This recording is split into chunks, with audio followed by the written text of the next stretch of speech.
हाँ जी, तो कैसा चल रहा है आप लोगों का कोर्स?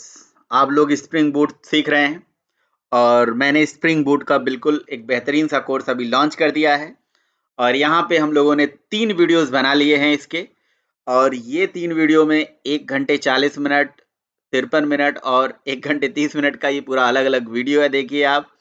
तो देखिए, सबसे पहले तो मैं आपको ये कहना चाहूँगा, देखिए अगर आपने ये पूरा वीडियो स्टार्टिंग से नहीं देख रहे हो, तो बहुत कुछ मिस कर जाओगे।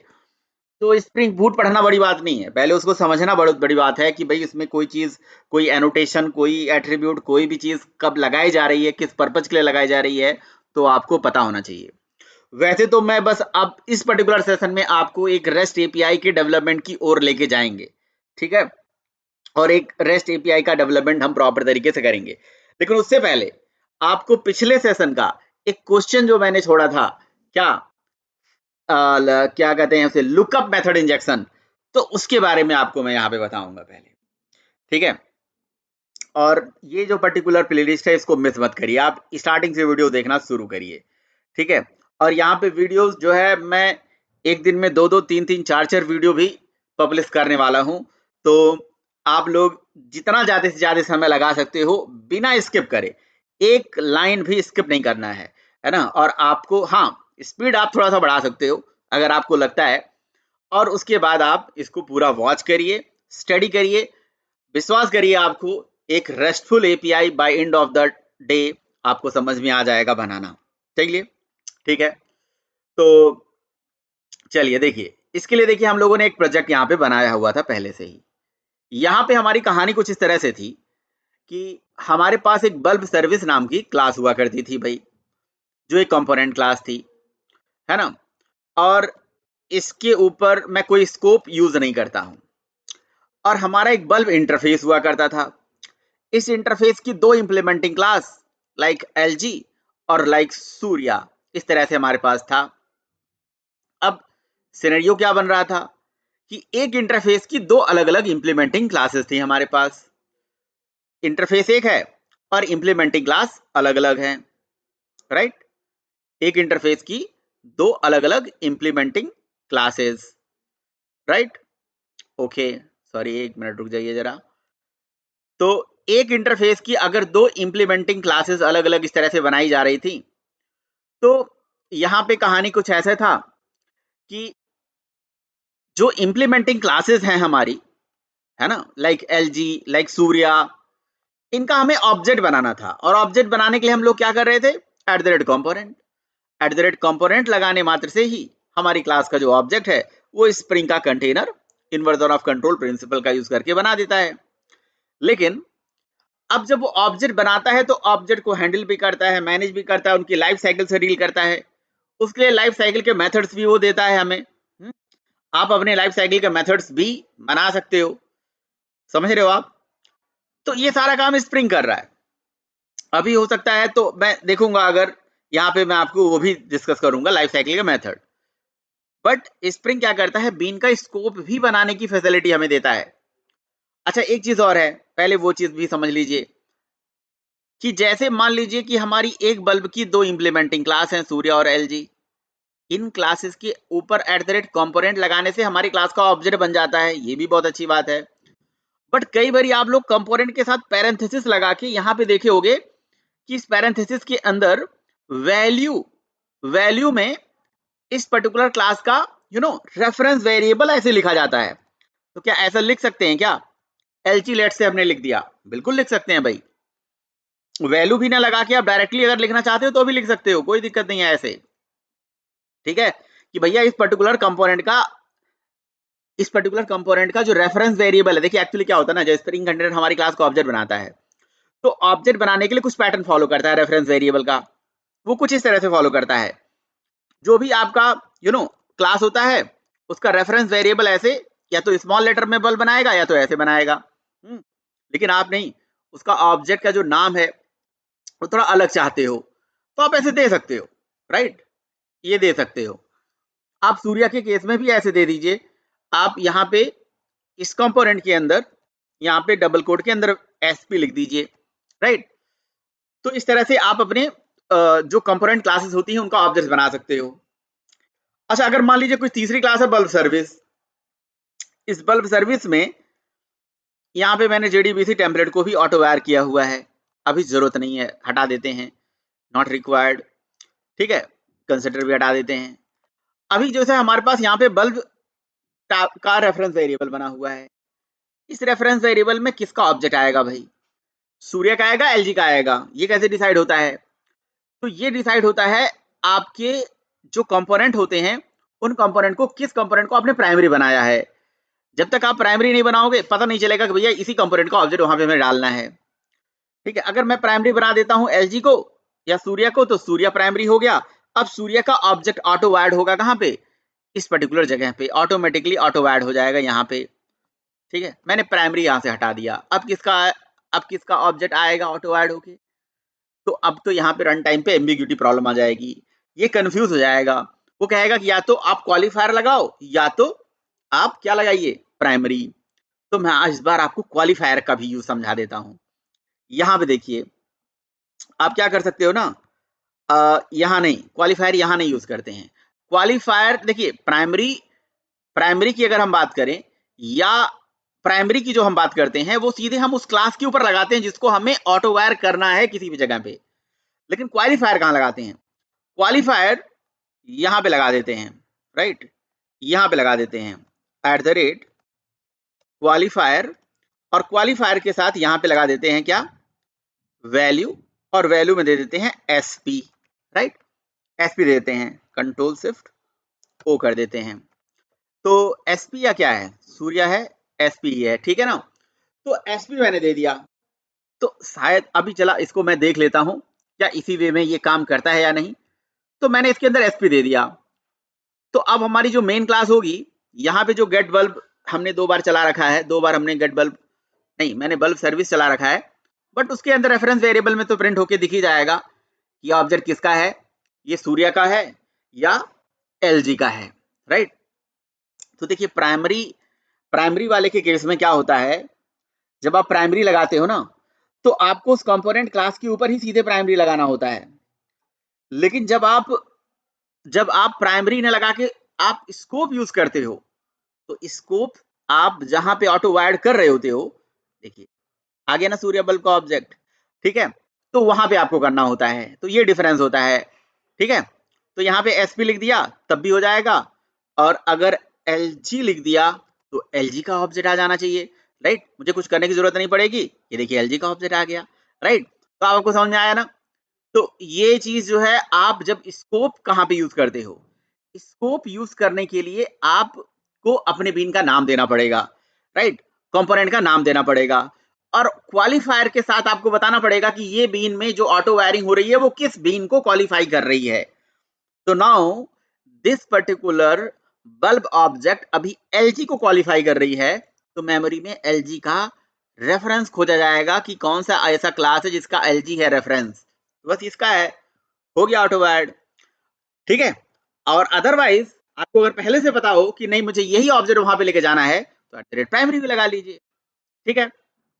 अच्छा, अब एक बात आ जाती है कि मान लीजिए कि मैंने यहाँ पे क्वालिफायर में लिखा है कि LG आएगा, और प्राइमरी मैंने बना दिया किसको, प्राइमरी बना दिया मैंने प्राइमरी बना दिया मैंने प्राइमरी बना दिया सूर्या को। तो फिर क्या होगा, सेव कर लेते हैं, ठीक है।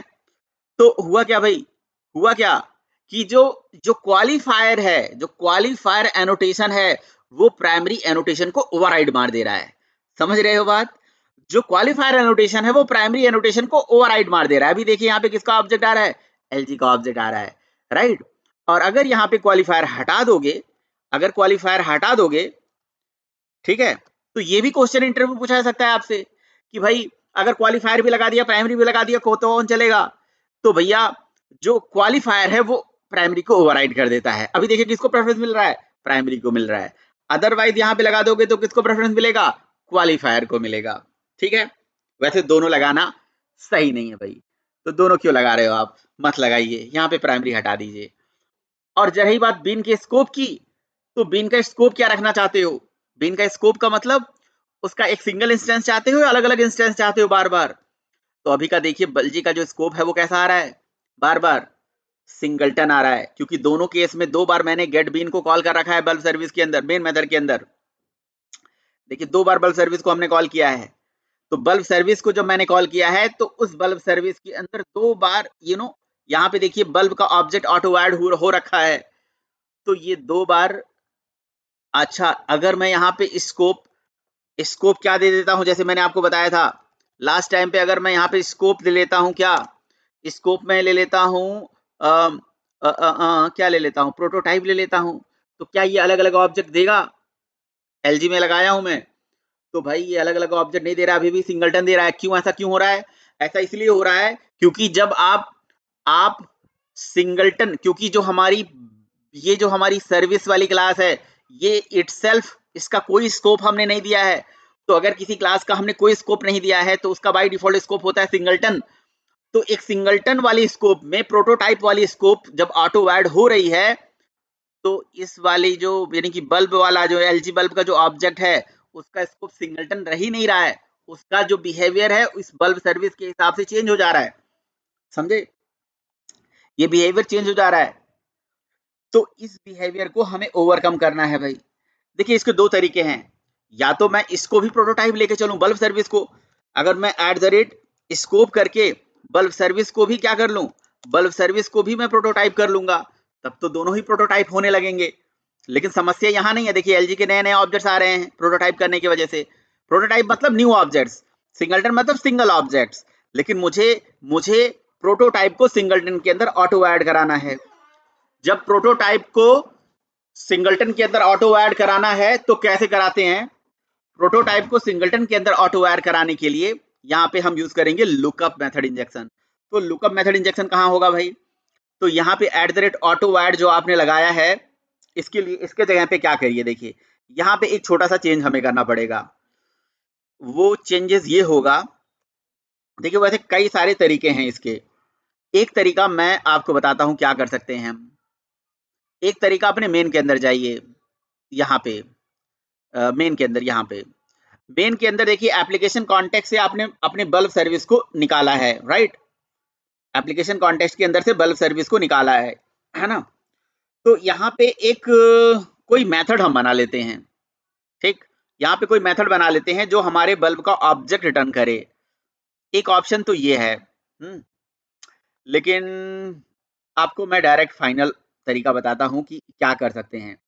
तो देखिए फाइनल तरीका है जो बेस्ट मतलब तरीका है वो आप कर सकते हो क्या, कि यहाँ पे एक क्लास होती है जिसका नाम होता है ऑब्जेक्ट फैक्ट्री, राइट? तो ऑब्जेक्ट फैक्ट्री क्लास को यूज करिए, ऑब्जेक्ट फैक्ट्री क्लास को यूज करिए। अब ये जो ऑब्जेक्ट फैक्ट्री क्लास है हमारी, इस ऑब्जेक्ट फैक्ट्री क्लास का जेनेरिक टाइप क्या कर देंगे, इसका जो जेनेरिक टाइप है वो कर दीजिए यही सेम बल्ब सर्विस कर दीजिए, राइट? क्या कह रहा है, रिमूव आर्गुमेंट।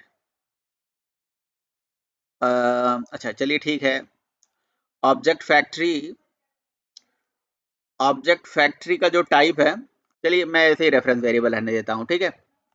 अच्छा, फिर उसके बाद ये हमारा आस्क बल्ब मेथड है ना। अब यहाँ पे हम बल्ब सर्विस का ऑब्जेक्ट रिटर्न करा रहे थे, ये गेट बल्ब का ऑब्जेक्ट रिटर्न करा रहे थे, मतलब कहीं ना कहीं, ठीक है? तो यहाँ पे आप क्या करिए, इस लाइन के जगह पे आप यहाँ पे रिटर्न कर दीजिए, रिटर्न क्या यूज करेंगे भाई,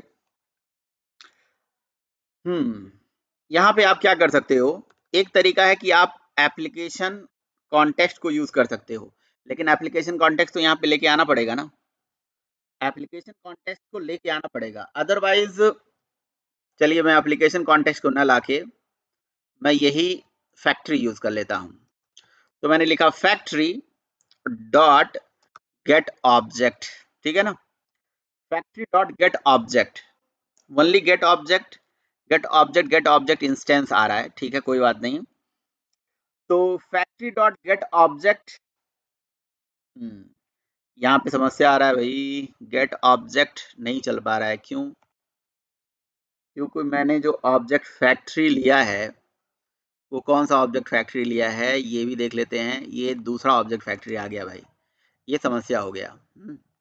देखते हैं यहाँ से हम ऑब्जेक्ट फैक्ट्री को फिर से कंट्रोल स्पेस करते हैं। हमें ऑब्जेक्ट फैक्ट्री स्प्रिंग फ्रेमवर्क वाला लेना था, मैंने गलती कर दिया था, ठीक है। अब इसका जो जेनरिक टाइप हम दे सकते हैं बल्ब सर्विस, है ना, ये मांग भी रहा है हमसे बल्ब सर्विस, और यहाँ पे दे दिया ऑब्जेक्ट फैक्ट्री। अब इस ऑब्जेक्ट फैक्ट्री के ऊपर ऑब्जेक्ट फैक्ट्री डॉट, और यहाँ पे हम चलाएंगे गेट ऑब्जेक्ट, राइट। तो ऑब्जेक्ट फैक्ट्री का जो गेट ऑब्जेक्ट मेथड है वो हमें उस पर्टिकुलर फैक्ट्री का ऑब्जेक्ट देगा, और उसके ऊपर डॉट फैक्ट्री पैटर्न का यूज करते हुए डॉट, चूंकि इसका जेनरिक टाइप है आस्क बल्ब, अब हम यहाँ पे चलाएंगे, ठीक है ना, इस तरह से चला देंगे बस। भाई इतना चलाने से क्या मेरा ये जो बल्ब है, क्या मैंने प्रोटोटाइप स्पेसिफाई करा? नहीं ना। इसमें ऑब्जेक्ट कौन सा आ रहा था? एलजी का आ रहा था ना, और एलजी का बिहेवियर कैसा था? प्रोटोटाइप। तो एलजी का बिहेवियर अगर प्रोटोटाइप था तो, नहीं, सिंगल प्रोटोटाइप था, हाँ प्रोटोटाइप ही था। तो इस बार प्रोटोटाइप वाले ऑब्जेक्ट्स आ रहे हैं? नहीं आ रहे हैं भाई, इसको दोबारा रीलोड करिए यार। यहाँ पे दोबारा रीलोड करते हैं। अच्छा, एक्चुअली क्या हो रहा है ना, तुरंत ऑब्जेक्ट बन रहा है, तो एक वो भी फर्क पड़ सकता है। थोड़ा डिले कर देते हैं, थोड़ा सा डिले कर देते हैं, है ना। दोनों ऑब्जेक्ट को गेट करने में थोड़ा सा हम डिले कर देते हैं मेन क्लास में। यहाँ पे थ्रेड डॉट स्लिप लगा देते हैं, ठीक है। डिले तो स्लिप से ही स्पेसिफाई करा जा सकता है, थ्रेड डॉट स्लिप, और इसमें दे दिया हमने हाँ 3000 नैनो सेकेंड, मिली सेकेंड, मतलब 3 सेकेंड के लिए इसको हमने स्लिप करा दिया, ओके। और यहाँ पे ये एक्सेप्शन थ्रो करता है, तो इसको हमने ट्राई कैच के अंदर लिख दिया, ठीक है। और इसको अब चलाते हैं, तो देखिए पहला वाला ऑब्जेक्ट आया, अब 3 सेकेंड के बाद दूसरा ऑब्जेक्ट आया, ओके। स्टिल अभी भी ये हमें सेम ऑब्जेक्ट दे रहा है, सेम ऑब्जेक्ट दे रहा है, क्योंकि ये ईगरली इनिशियलाइज करता है, तो इस वजह से ऐसा हो रहा है। वैसे ये फाइनल तरीका हमारा था नहीं, फाइनल तरीका हमारा क्या था मैं आपको बताता हूँ। बल्ब सर्विस के अंदर चलिए, बल्ब सर्विस के अंदर अगर हमारा ऑब्जेक्ट फैक्ट्री वाला जो तरीका है ये काम नहीं कर रहा है तो कोई दिक्कत नहीं है, ये हमारा अप्रोच होने वाला भी नहीं था, ठीक है। तो इसको आप कमेंट कर दीजिए। अच्छा हाँ, एक चीज मैंने नहीं किया भाई, यहाँ पे मैंने ऑब्जेक्ट फैक्ट्री को ऑटो ऐड नहीं करा, मे बी ये भी एक रीजन हो सकता है, हाँ ये रीजन हो सकता है, ऑटो ऐड कर दिया मैंने, ठीक है। अब देखिए क्या होता है भाई, जरा इसको ऑटो ऐड कर दिया, अब देखिए क्या होता है? अब देखिए यहाँ पे ऑब्जेक्ट अलग अलग आ रहा है, अभी भी ऑब्जेक्ट ये है हमें सेम रिटर्न करके दे रहा है। दोबारा मैंने इसको चला दिया, एक बार दोबारा रीस्टार्ट कर दिया, ठीक है। ऑब्जेक्ट फैक्ट्री को मैंने यहाँ पे ऑटो ऐड नहीं किया था। देखिए एलजी बल्ब का ऑब्जेक्ट आया और फिर एलजी बल्ब का ऑब्जेक्ट आया, तो कुछ तो समस्या है भाई इस लाइन में। तो अभी इस वाले लाइन पे ऑटो ऐड हमने किया था, ऑब्जेक्ट फैक्ट्री, वैसे तो कोई समस्या नहीं है, प्राइवेट वगैरह लगाने के लिए तो कोई ज़रूरी नहीं है। Object factory dot gate instance, अच्छा तो दूसरा वाला ऑब्जेक्ट है हमारा एलजी, एलजी ऑब्जेक्ट हमारा कैसा है? एलजी ऑब्जेक्ट, ओहो यार, जब आप प्रोटोटाइप लिख के रखे हो ना यहाँ पे, हाँ तो ठीक है, प्रोटोटाइप तो लिख के रखा हूँ मैं, प्रोटोटाइप ही तो चाहिए हमें, लेकिन बिहेवियर उसका सिंगलटन आ रहा है, ठीक है। तो चलिए मैं एक लुकअप मेथड इंजेक्शन यूज करके आपको दिखाता हूँ यहाँ पे। तो ये क्या था, ये एक जुगाड़ में देख रहा था कि इस तरह का भी जुगाड़ करा जा सकता था, लेकिन नहीं चल रहा है। नो वरीज, आप एक काम करिए, एक मेथड बना दीजिए, पब्लिक रिटर्न टाइप आप दे दीजिए अपनी क्लास का नाम, राइट, ऐसे लिख दीजिए, सॉरी, आपकी जो बल्ब सर्विस वाली क्लास है ना, यही सर्विस क्लास का नाम आप यहाँ पे स्पेसिफाई कर दीजिए, रिटर्न टाइप बल्ब सर्विस, और क्लास का नाम लिख देते हैं गेट गेट बल्ब सर्विस, ऐसे करके, राइट, इस तरह से हमने लिख दिया, ओके। और उसके बाद यहाँ पे रिटर्न कर देते हैं, हम रिटर्न कर देते हैं नल, ठीक है ना, ठीक। अच्छा, ऐसा करने से क्या होगा? ऐसा करने से होगा बल्ब सर्विस का ऑब्जेक्ट आएगा कहीं ना कहीं, लेकिन बल्ब सर्विस का ऑब्जेक्ट लाने के लिए एक बात ध्यान रहे। अच्छा, उसके बाद यहाँ पे क्या कर दीजिए, एक एनोटेशन यूज कर दीजिए, @लुकअप, राइट, ये लुकअप लगा दीजिए, लगा दिया। अब क्या करेंगे, देखिए आपको ये बल्ब फैक्ट्री वाला ये जो कंसेप्ट है ऑब्जेक्ट फैक्ट्री, इसको ना यूज करके और इस लाइन को ना चला के, अब आप यहाँ से रिटर्न करा दीजिए, यहाँ से रिटर्न करा दीजिए जो भी आपने मेथड बनाया है ये बल्ब सर्विस, ठीक है, और डॉट उस पे चला दीजिए गेट बल्ब, ठीक है, इस तरह से चला दीजिए, ठीक है। नहीं नहीं, क्या हो गया भाई, get get bulb service dot get bulb, यहाँ पे दिक्कत क्यों आ रहा है? बल्ब सर्विस का रिटर्न टाइप स्ट्रिंग है, गेट बल्ब का रिटर्न टाइप क्या है? गेट बल्ब, आस्क बल्ब है। ओह, पहले भी मैं यहाँ पे आस्क बल्ब, मैं अपने ही मेथड को कॉल कर रहा था यार। ओके, चलो कोई बात नहीं, मैं देखता हूँ। यहाँ से एक्चुअली में मुझे bulb service dot get bulb और उसके ऊपर डॉट, नहीं गेट बल्ब ही चला देते हैं, दैट्स इट, गेट बल्ब चलाएंगे, है ना। पहले भी गेट बल्ब ही चला रहे थे। तो यहाँ पे एरर क्या दिखा रहा है, एक सेकेंड, यहाँ पे एरर दिखा रहा है, कह रहा है कि टाइप मिसमैच। ओके, मैंने यहाँ इसका जो रिटर्न टाइप है वो बल्ब सर्विस दे रखा है, ठीक है, तो बल्ब सर्विस का ऑब्जेक्ट दे रहा है, तो उसी बल्ब सर्विस के ऑब्जेक्ट पे ही हम गेट बल्ब चला रहे हैं। अब गेट बल्ब का रिटर्न टाइप स्ट्रिंग ही तो है, गेट बल्ब का जो रिटर्न टाइप है कह रहा है can not convert from bulb to string. Okay, bulb to string, bulb to string के कन्वर्जन की जरूरत ही क्या है? ओके ओके, ये बल्ब का ऑब्जेक्ट हमें रिटर्न करके दे रहा है, इट मीन्स राइट। तो बल्ब का ऑब्जेक्ट दे रहा है और उस पर डॉट टू स्ट्रिंग चला देते हैं, ठीक है। और अब देखते हैं भाई चला के, ठीक है, एलजी का एक ऑब्जेक्ट आया, दूसरा ऑब्जेक्ट आया भाई, दोनों ऑब्जेक्ट तो यहाँ पे आए हैं, बट दोनों ऑब्जेक्ट में जो डेटा आ रहा है वो कैसा आ रहा है? सेम। अगेन वो चीज हमारा काम नहीं कर रहा है। सो गाइस देखिए यहाँ पे ना एक छोटा सा चेंज आ रहा है, वो चेंज ये है कि आपको क्या करना पड़ेगा। मैं यहाँ पे गलती ये कर रहा था कि ये जो ऑटो वायरिंग है ना, यहाँ से इसको कमेंट नहीं कर रहा था। देखिए अब आपको इस वाले ऑटो वायर्ड वाले इंजेक्शन को तो यूज नहीं करना है ना, आपको तो लुकअप मेथड इंजेक्शन यूज करना है। तो लुकअप मेथड इंजेक्शन के केस में ये हमसे ये सजेस्ट करते हैं कि भाई आप अपना एक मेथड बना लीजिए जिसका रिटर्न टाइप वही इंटरफेस टाइप का कर दीजिए। मैं यहाँ बल्ब सर्विस कर रहा था, राइट, इंटरफेस कर दीजिए और से रिटर्न कर दीजिए नल।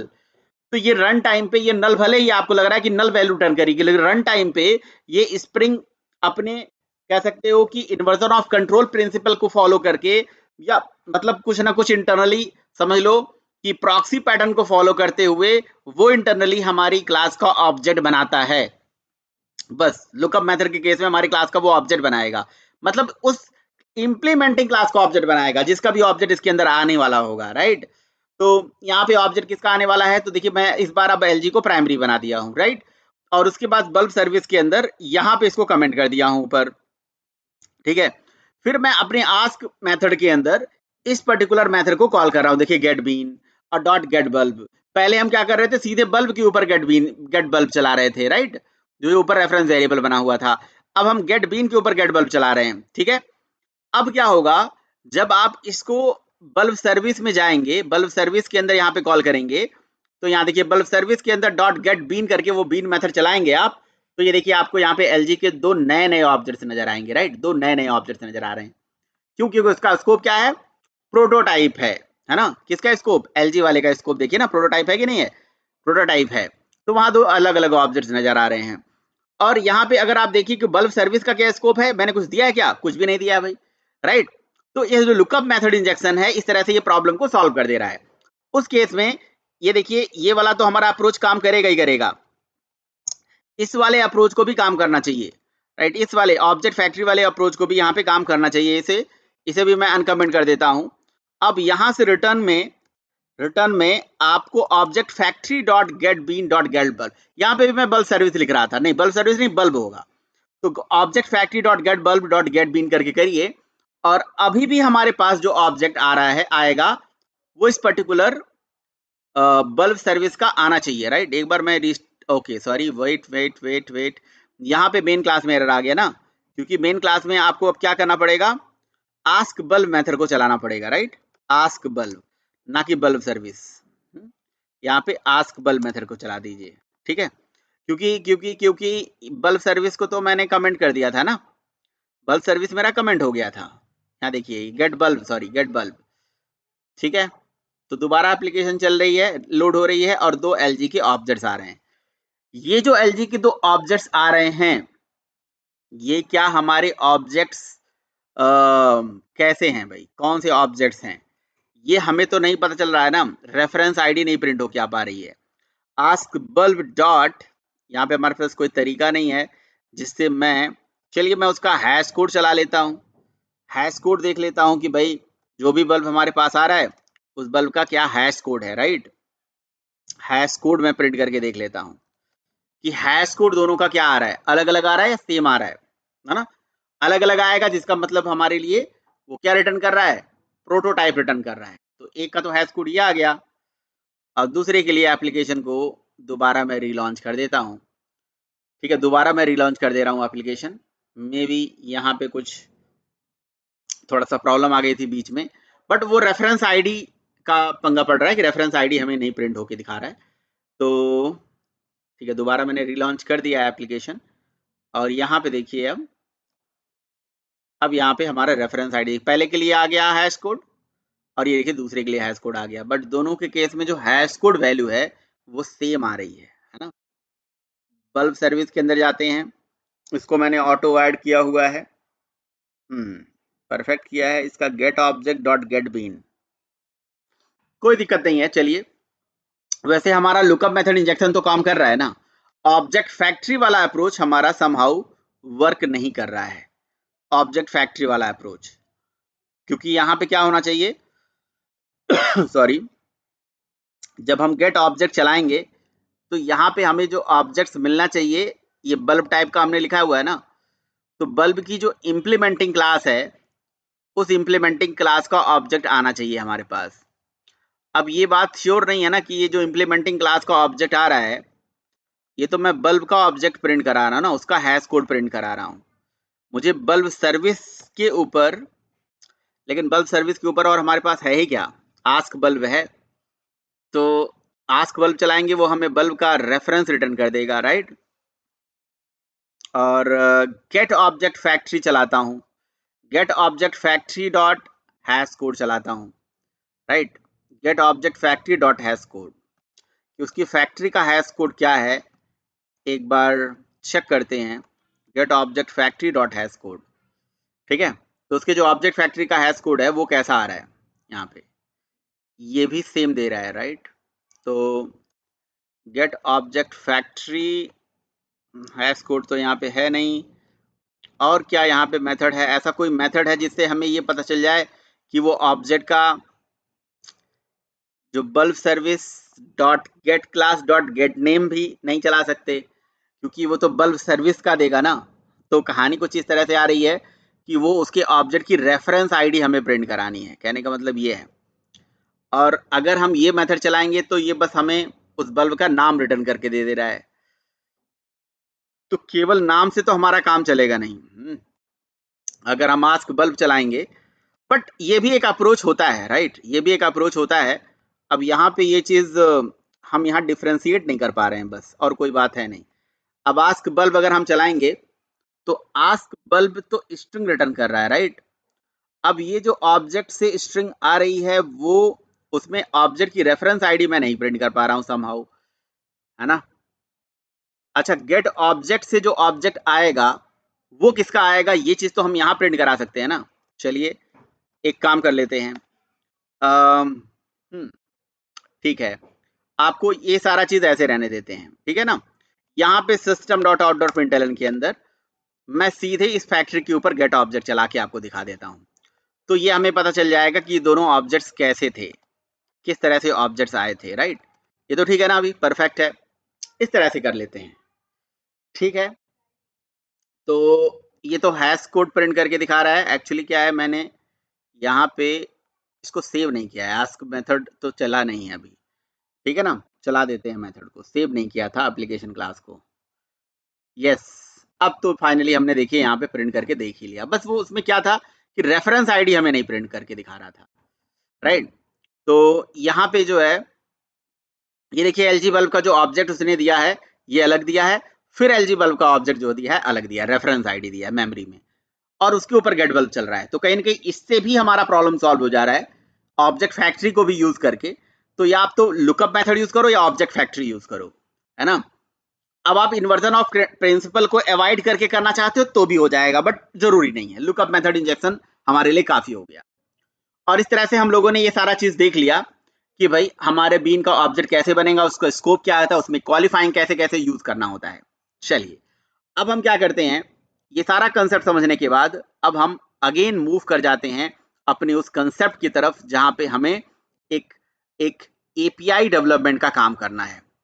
एपीआई, तो ये इस प्रोजेक्ट में मैंने बहुत सारी चीजें यहाँ पे थोड़ा सा इन्हांस कर दिया, बहुत सारा चीज यहाँ पे कह सकते हो कि बढ़ा दिया है। तो अब मैं क्या करूंगा ना, अब मैं एक नया प्रोजेक्ट बनाता हूँ, ठीक है, एक नया प्रोजेक्ट बनाऊंगा जहां पे मैं एपीआई डेवलपमेंट का काम स्पेशली स्टार्ट करता हूँ। तो चलिए दोस्तों, अब एक नया प्रोजेक्ट हम बना लेते हैं। फाइल में जाएंगे और न्यू में जाएंगे और एक नया हम स्प्रिंग स्टार्टर प्रोजेक्ट बनाएंगे। इस बार थोड़ा प्रोजेक्ट में हम अलग करने वाले हैं। प्रोजेक्ट का नाम हम दे देते हैं रेस्ट एपीआई, ठीक है, और जो भी वर्जन है रहने देते हैं। यहाँ ग्रुप आईडी हम ले लेते हैं com.andro java tech for you, ठीक है, और यही हम सेम वर्जन सेम पैकेज यहाँ पे भी रहने देते हैं, ठीक है। तो इस तरह से हमारी रेस्ट एपीआई का एक पैकेज बन गया com.andro java tech for you, और यहाँ से हम इसके कर देंगे नेक्स्ट। यहाँ पे मैं लोम्बॉक का फीचर यूज करूंगा। डेव टूल मुझे चाहिए ताकि प्रोजेक्ट बार बार रीलोड ना करना पड़े, अपने आप रीलोड हो जाए। स्प्रिंग वेब चाहिए, और क्या चाहिए, माईएसक्यूएल का फीचर यूज करना है। माईएसक्यूएल की हमें डिपेंडेंसी चाहिए, ले लेते हैं भाई। और क्या यूज करना है, और मुझे इसमें आपको मैं सीधे ना क्या जेपीए का सीधे यूज करके आपको बता दूं, या जेडीबीसी का यूज करोगे आप। जेडीबीसी यूज करोगे तो आप जेडीबीसी यूज कर सकते हो, जेडीबीसी एपीआई। देखिए जेडीबीसी और जेपीए में क्या अंतर है, मैं आपको यहीं पे एक लाइन समझा देता हूं। जेडीबीसी का फुल फॉर्म है जावा डेटाबेस कनेक्टिविटी, राइट। ये एक जावा की एपीआई है। क्या होती है, डेटाबेस से कनेक्टिविटी करने के लिए रिस्पॉन्सिबल होता है। यहाँ पे हम अपनी एसक्यूएल क्वेरी वगैरह लिख सकते हैं। जेडीबीसी के अंदर हम अपनी एसक्यूएल क्वेरी लिख सकते हैं। मान लीजिए एक प्रोजेक्ट हमने बनाया जिसमें जेडीबीसी एसक्यूएल क्वेरी लिखा, और एसक्यूएल क्वेरी किसके लिए लिखा, माईएसक्यूएल के लिखा। कल को हमारे पास कोई वेंडर आया, कहा उसने मुझे डेटाबेस चेंज करके दे दो, माईएसक्यूएल की जगह पे ओरेकल दे दो, तो मुझे अपने प्रोजेक्ट के अंदर जो जेडीबीसी एसक्यूएल की क्वेरी मैंने माईएसक्यूएल के लिए लिखी थी वो ओरेकल में नहीं चलेगी, क्योंकि देखो ऑलमोस्ट सिंटैक्स सेम होता है, बट 10-20% तो डिफरेंस होता है ना, डेटा टाइप, वर्जन, कुछ सिंटैक्स, तो वो हमें जगह जगह आप जाके चेंज करना पड़ता है। तो जेडीबीसी में जो एप्लीकेशन होती है वो टाइटली कपल्ड हो जाती है टू द डेटाबेस, समझे। और हमें प्रोजेक्ट के अंदर चाहिए था लूज कपलिंग। वो लूज कपलिंग कौन देता है, ओआरएम टूल। ओआरएम क्या कहता है, ओआरएम एक डिजाइन पैटर्न है। ओआरएम का मतलब होता है ऑब्जेक्ट रिलेशनल मैपिंग, ऑब्जेक्ट का रिलेशनल डेटाबेस से मैपिंग करा दो सीधे। मतलब मेरे पास एक क्लास है, उस क्लास का ऑब्जेक्ट अगर मुझे डेटाबेस में लेके जाना है तो मुझे क्वेरी लिखने की जरूरत नहीं है, ठीक है, दैट इज कॉल्ड ओआरएम। चलिए अगर बिगिनर लेवल पे आपको सीखना है तो मैं जेडीबीसी रख लेता हूँ, है ना, ताकि आपको जेडीबीसी पहले समझ में आ जाए, है ना। अच्छा, ओआरएम में थोड़ा सा जेडीबीसी भी कई वे में जरूरी होता है, आपको पता होना चाहिए जेडीबीसी कैसे काम करता है, क्या उसकी कहानी है ना। फिलहाल के लिए तो ना मैं जेडीबीसी का यूज करूंगा, ना ही ओआरएम का यूज करूंगा। पहले मैं बहुत सारी बेसिक बेसिक चीजें यहाँ पे कवर करूंगा, देन वो सारा चीज वहां पे इम्प्लीमेंट करूंगा। तो एक चीज तो ये है। दूसरा चीज ये होता है ना कि हर जावा का डेवलपर एसक्यूएल क्वेरी लिखने में, बहुत सारे ऐसे लोग हैं जो एसक्यूएल क्वेरी लिखने में थोड़ा सा उतने सक्षम नहीं होते हैं। एसक्यूएल क्वेरी थोड़ा सा उनको कम आता है या अवॉइड करते हैं वो। तो अगर आप एक जावा डेवलपर एसक्यूएल क्वेरी लिखना अवॉइड करते हो, कम आता है या व्हाटएवर, तो आप क्या चाहोगे, अब मेरे पास ऑब्जेक्ट है, ऑब्जेक्ट में डेटा है, डेटा को ही सीधे उठा के भेज दो, ऑब्जेक्ट को उठा के फेंक दो, डेटाबेस में स्टोर हो जाए। दैट इज कॉल्ड ऑब्जेक्ट को रिलेशनल डेटाबेस में स्टोर कर दो, मैपिंग कर दो, ऑब्जेक्ट रिलेशनल मैपिंग, ओआरएम।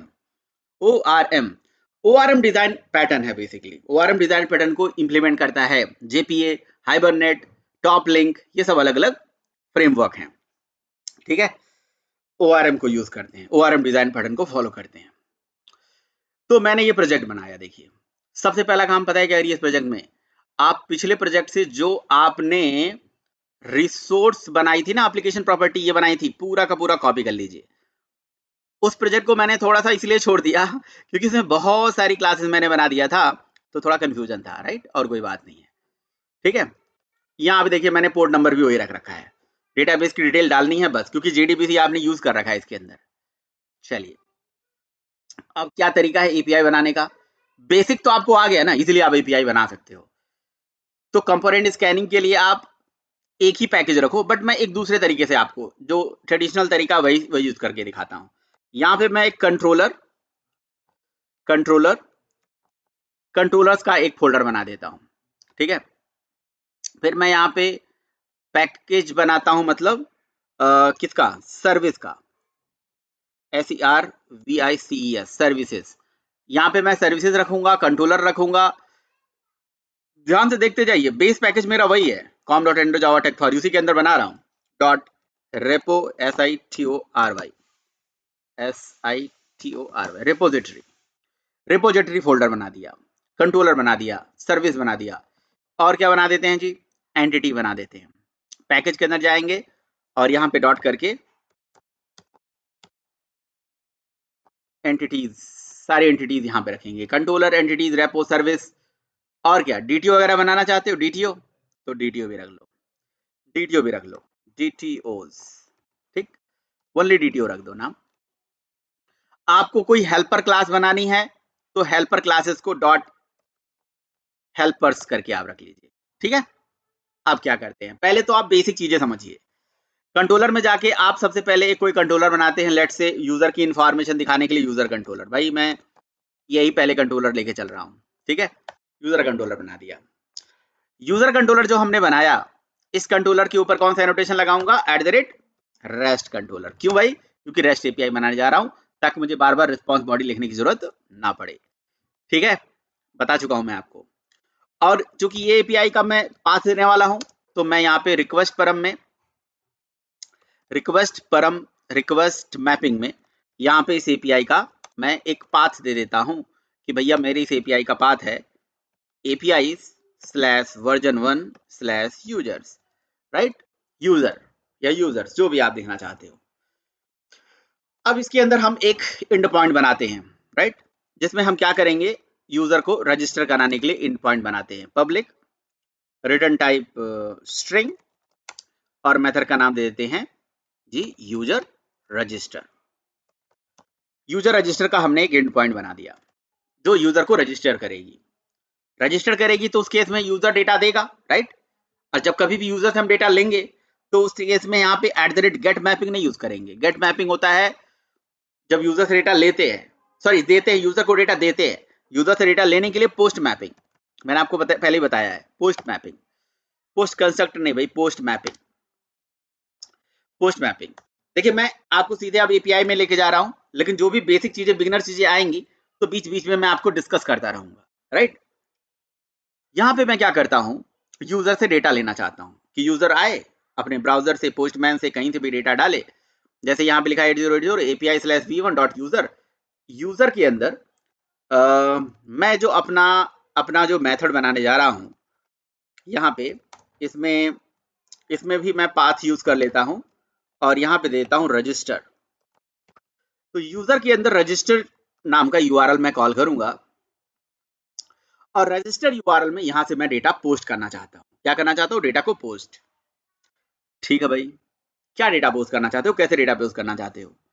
मैं यूजर नेम भेजना चाहता हूं, यहां से नेम। तो देखिए नेम भेजने के लिए यहाँ पे होता है परम दिख रहा है आपको, यहाँ पे लिखा है की, यहाँ पे लिखा है वैल्यू। तो यहाँ परम का नेम लिख दीजिए ना, नेम में लिख दीजिए नेम, या नेम दीजिए सॉरी, और वैल्यू में लिख दीजिए राम। तो इस तरह से हम पैरामीटर भेजते हैं, परम, और ये जो परम नेम जा रहा है वो यहाँ पे जाके रिसीव हो रहा है। देखिए यहाँ पे आपको एज अ क्वेरी स्ट्रिंग दिख जाएगा। जैसे सेंड बटन पे हिट मारेंगे ये परम यहाँ पे आएगा, रिसीव होगा। अब उस परम को, जो पैरामीटर हमने भेजा है, उस परम को यहाँ पे मुझे रिसीव करना है। कैसे रिसीव करूंगा भाई, क्या यूज करूं? अच्छा, क्या मुझे @response body लगाना है पहले ये देखिए? नहीं, क्योंकि मैंने रेस्ट कंट्रोलर लगा रखा है जिसके अंदर रिस्पॉन्स बॉडी ऑलरेडी है। बट मुझे एक परम भेजना है भाई, कैसे भेजूं? तो मैं अपने मेथड के अंदर यहाँ पे लगाऊंगा @request परम। तो रिक्वेस्ट परम किस लिए होता है भाई?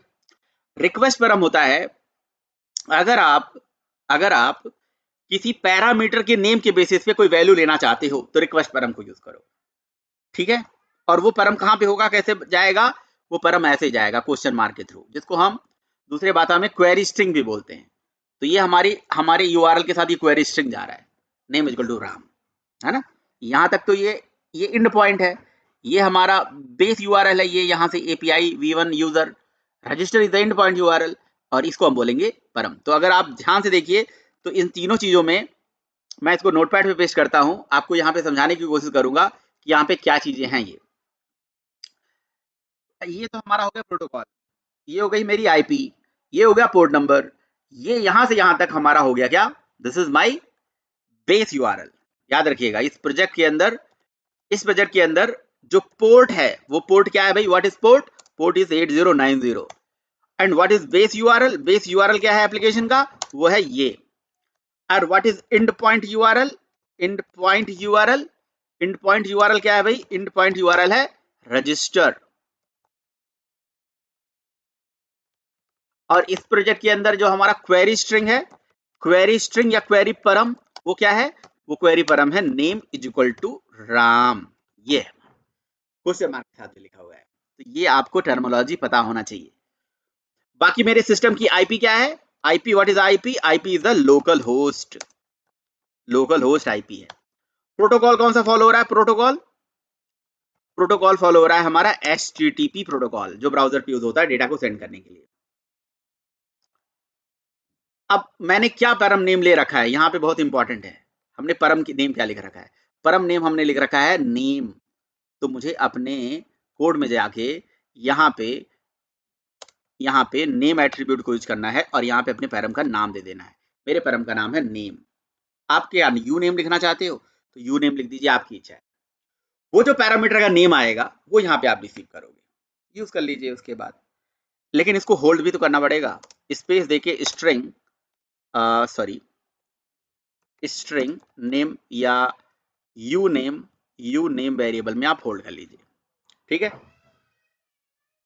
यहाँ पे रिटर्न स्टेटमेंट लगा दीजिए भाई, ठीक।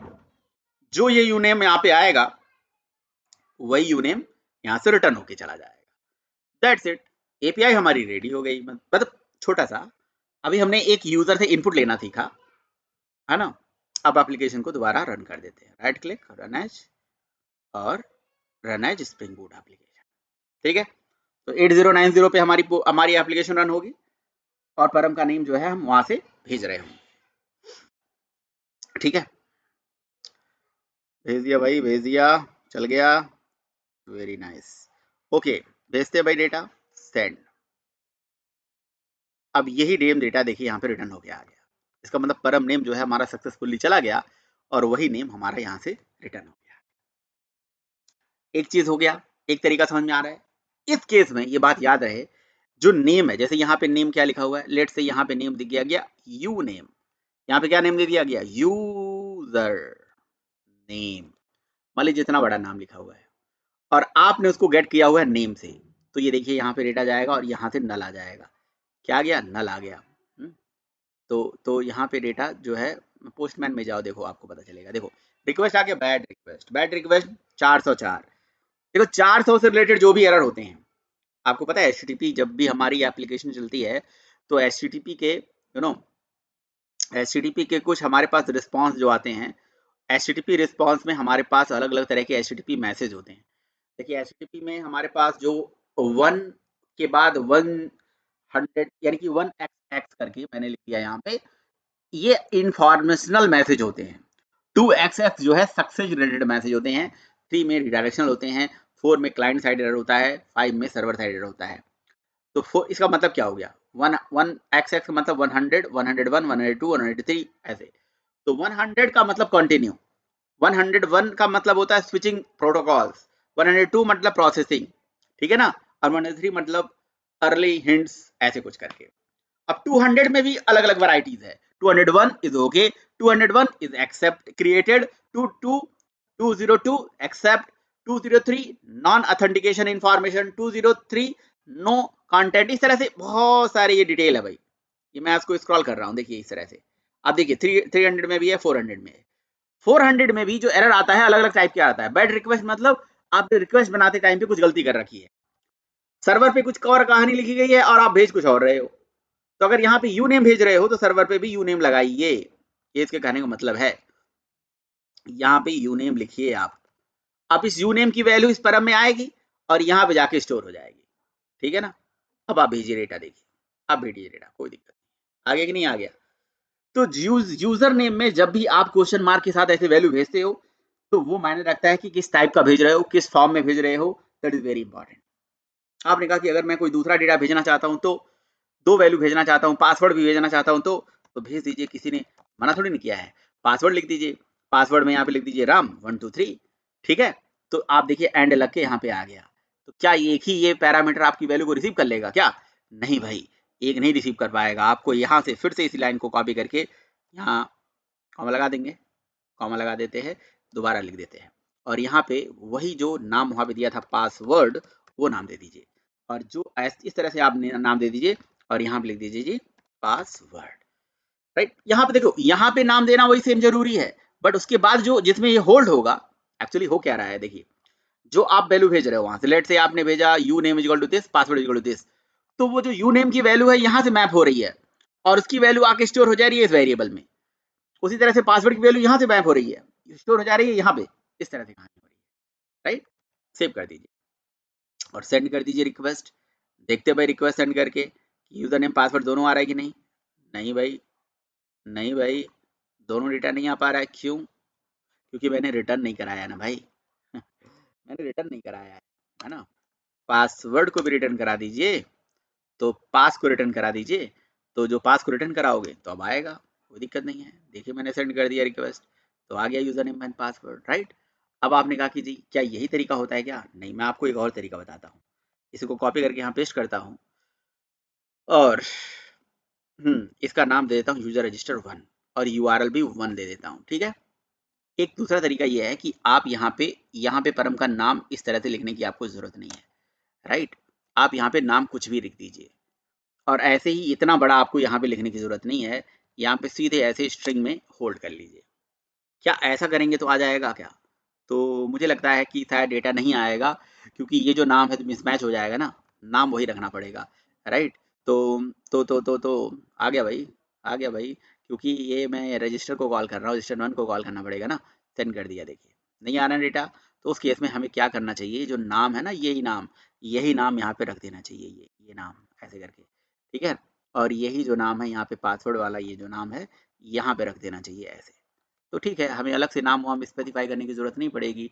अब यहाँ से जो हम रिटर्न कराएंगे तो यहाँ पे पासवर्ड कर देंगे और यहाँ पे यूजर यूजर यूजर नेम कर देंगे ऐसे करके। ये यूजर नेम यहाँ से कॉपी कर लेते हैं, यहाँ पे पेस्ट कर देते हैं, ठीक है।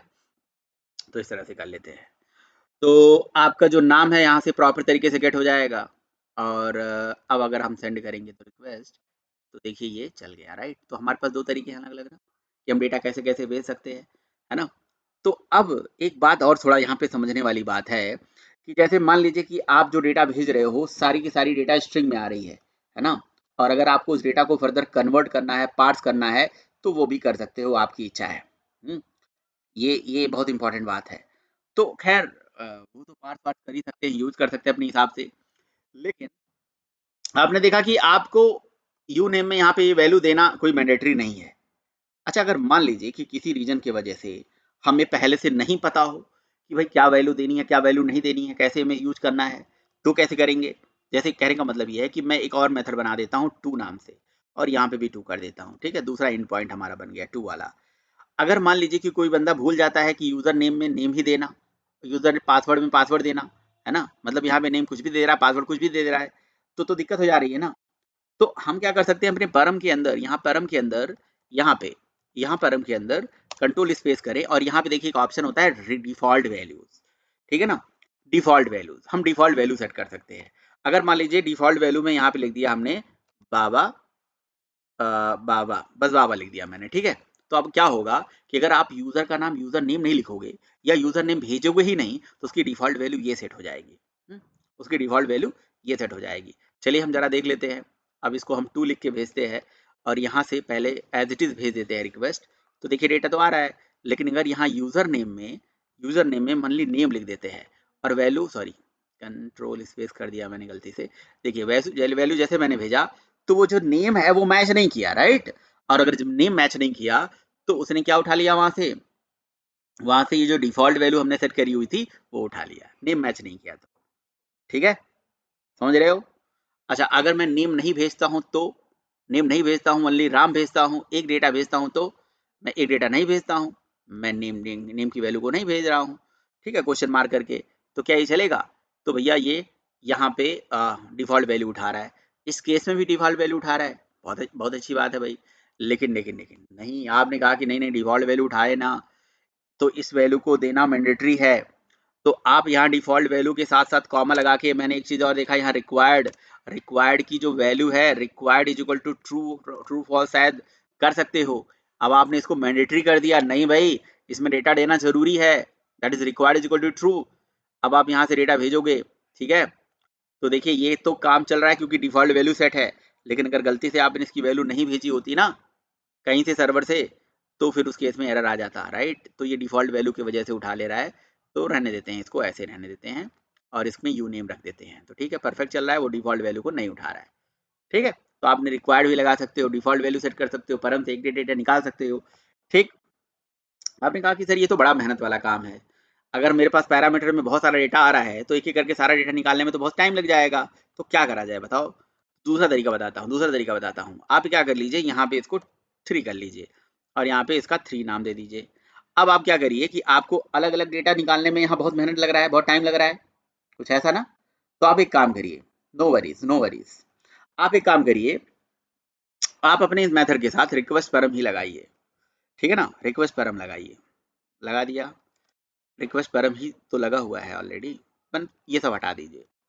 क्या कर सकते हैं आप, यहाँ पे ना रिक्वेस्ट परम के साथ यहाँ पे मैप टाइप का वेरिएबल ले सकते हैं, मैप ले सकते हैं, और मैप में आप की वैल्यू स्पेसिफाई कर दीजिए, जेनरिक बता दीजिए पहले कि मेरा की और वैल्यू दोनों ही स्ट्रिंग होगा, राइट। और उसके बाद यहाँ पे वेरिएबल का नाम ले लीजिए मैप, तो आप मैप टाइप का या ले लीजिए परम, जो भी आपको इच्छा लगे, वेरिएबल का नाम परम्स ले लीजिए, PARAMS परम्स। तो अब आप यूजर जितना भी वैल्यू भेजेगा सारा पैरम्स इसी मैप में आके रिसीव हो जाएगा, है ना अच्छी बात। तो सारी वैल्यू आ जाएगी यार, आपको एक एक करके क्यों रिसीव करना है भाई। हाँ, मैप ले लीजिए, मैप ऑब्जेक्ट ले लीजिए। ओके, मैप ऑब्जेक्ट लेने के बाद आप परम के ऊपर डॉट क्या लगा दीजिए, गेट की या गेट वैल्यूज, गेट चला लें, गेट एंट्री सेट चला लें, एंट्री सेट चला लेते हैं, एंट्री सेट परम डॉट, एक काम करता हूँ ना, एंट्री सेट ही रिटर्न करा देता हूँ यहाँ से, तो मुझे ज़्यादा मेहनत भी नहीं करनी पड़ेगी। यहाँ पे लिख देता हूँ जी परम dot entry set, entry set जो है ये एक सेट वैल्यू रिटर्न कर रहा है, राइट। तो इसके साथ जो है यहाँ से all values is equal two plus करके कॉन्केटिनेशन कर दे रहा हूँ, राइट। तो ये पूरा का पूरा एंट्री सेट यहाँ से वहाँ चला जाएगा, ठीक है, देखना चाहते हो आप। चलिए भाई, ये एंट्री सेट हमारा पूरा चल गया, भेजते डेटा, देखिए मैंने सेंड किया डेटा, ठीक है भाई, देखिए पूरा का पूरा डेटा आ गया। ओह नहीं भाई, कुछ गड़बड़ हो रहा है URL में तीसरा पे भूल जा रहा हूँ, तीसरे को कॉल करना है भाई, ठीक है। ये देखिए पूरा एंट्री सेट आ गया कि नहीं आ गया, देखिए values are user name is equal to this, password is equal to this. अब देखिए वो वैल्यू आपको क्या है ना, की वैल्यू को निकालना है, एंट्री सेट, की सेट, मैप अगर आपको आता है तो आप अपने हिसाब से हैंडल करो उसे, राइट। तो ये सब क्या हो गया हमारे पास, ये अलग अलग तरीके हो गए क्या करने के लिए भाई, डेटा को निकालने के लिए। अब अगर आपको लग रहा है कि नहीं आप मैप नहीं यूज करना चाहते हो, लिस्ट यूज करना चाहते हो, तो आप लिस्ट भी यूज कर लो यार, आप लिस्ट भी यूज कर सकते हो, इसमें कोई बड़ी बात नहीं है। तो लिस्ट टाइप का डेटा कब यूज करते हैं, वो भी एक बड़ा इंपॉर्टेंट बात हो गई। तो अगर आपको कोई लिस्ट डेटा रिटर्न हो रहा है, तो लेट्स से मैंने यहाँ पे ले लिया 4, ठीक है, यहाँ पे मैं एक चौथा बना लेता हूँ और यहाँ पे मैप की जगह पे लिस्ट ले लेता हूँ, ठीक है ना, यहाँ लिस्ट ले लेता हूँ और यहाँ पे लिस्ट और लिस्ट टाइप का वेरिएबल बना देता हूँ, लिस्ट परम टाइप का वेरिएबल बना दे रहा हूँ। तो लिस्ट डेटा कब हम लेते हैं भाई, और लिस्ट के साथ परम भी हमने लगा दिया अगेन का, इसका जेनरिक टाइप हम स्ट्रिंग कर दे क्या, ये सारा डेटा स्ट्रिंग में ही आए, ठीक है, तो स्ट्रिंग में ही डेटा रिसीव कर सकते हैं, एक पैरामीटर अगर हमें लेना है, ठीक है। अगर सपोज करो कोई बंदा बहुत सारा डेटा उठा के भेज रहा है, अब वो सारा भी डेटा भेज रहा है और सारा डेटा यहाँ पे आ रहा है, अब आप ये सारा डेटा यहीं पे प्रिंट करा दो, ये सारा डेटा यहीं पे प्रिंट करा दो, प्रिंट करा दिया बस। लेकिन अब इस केस में हमें डेटा भेजना कैसे पड़ेगा, ठीक है, ये बड़ा इंटरेस्टिंग बात है। क्या वो अलग अलग डेटा जो हमने भेजा है वो सारा डेटा एक साथ आ रहा होगा क्या? चलिए देखते हैं। लिस्ट लिखने से ये डेटा आ रहा है कि नहीं आ रहा है। हाँ, ऑल वैल्यूज, ये तो 3 पे चल रहा है ना भाई, फिर वही गलती कर रहा हूँ मैं। 4 लिखिए भाई, और यहाँ से बोलिए सेंड। तो जैसे आपने किया सेंड, आ गया प्रॉब्लम, क्योंकि ये वैल्यूज इस तरह से नहीं जाएंगी। लिस्ट टाइप की वैल्यू का मतलब एक डेटा की करस्पॉन्डिंग बहुत सारी वैल्यू, जैसे जैसे यू नेम जो है ना, यू नेम में मान लीजिए आपको मल्टीपल यू नेम भेजना है, जैसे एक भेजना है राम, फिर भेजना है श्याम, फिर भेजना है मोहन। इस तरह से अगर आपको बहुत सारा डेटा भेजना है, दिस इज कॉल्ड लिस्ट। अब अगर मैं सेंड करता हूँ तो ये चलना चाहिए भाई, ये चलना चाहिए।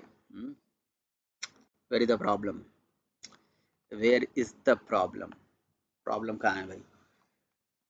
यहाँ पे यू नेम में पाथ 4 है, लिस्ट परम है, ये बिल्कुल सही है।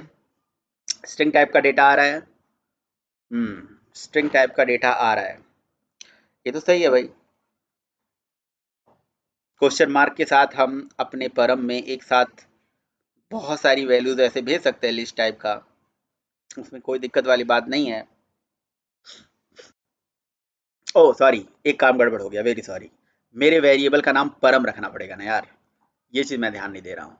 तो मुझे लिखना पड़ेगा, या तो यूज़र नेम ले लीजिए, यहाँ पे यूज़र नेम ले लीजिए भाई, या तो यहाँ चेंज कर दीजिए या वहाँ चेंज कर दीजिए, कहीं ना कहीं तो आपको चेंज करना पड़ेगा ना, क्योंकि वही डेटा तो यहाँ पे आ रहा है डियर। उस चीज़ को आपको ध्यान रखना पड़ेगा।